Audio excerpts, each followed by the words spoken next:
Hello everyone, আসসালামু আলাইকুম। Welcome to my page Sina and size mummy. তো দেখুন, আমরা গিয়েছিলাম সোনা মসজিদ ঘুরতে। তো সোনা মসজিদের সামনের অংশ বিশেষ কিছু এইগুলো পুরনো কিছু কবরের অংশ, অনেক কবর রয়েছে এখানে।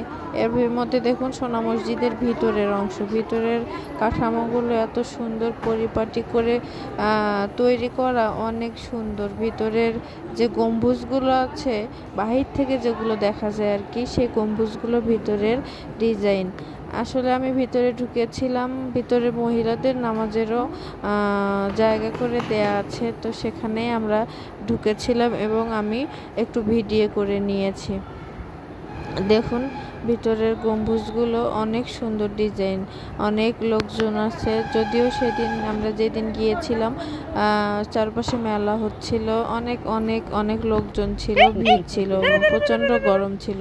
মসজিদের সামনের অংশে সাহিলকে নামিয়ে দিয়েছিলাম। ছিনা বেশ দৌড়াদৌড়ি লাফালাফি করতেছিল এবং সাহিলও সুন্দর মতো হামাগুড়ি দিচ্ছিল। দেখুন সাহিলও বেশ অনেকটা খুশি হয়েছে। বাচ্চারা আসলে বাইরে গেলে অনেক খুশি হয়।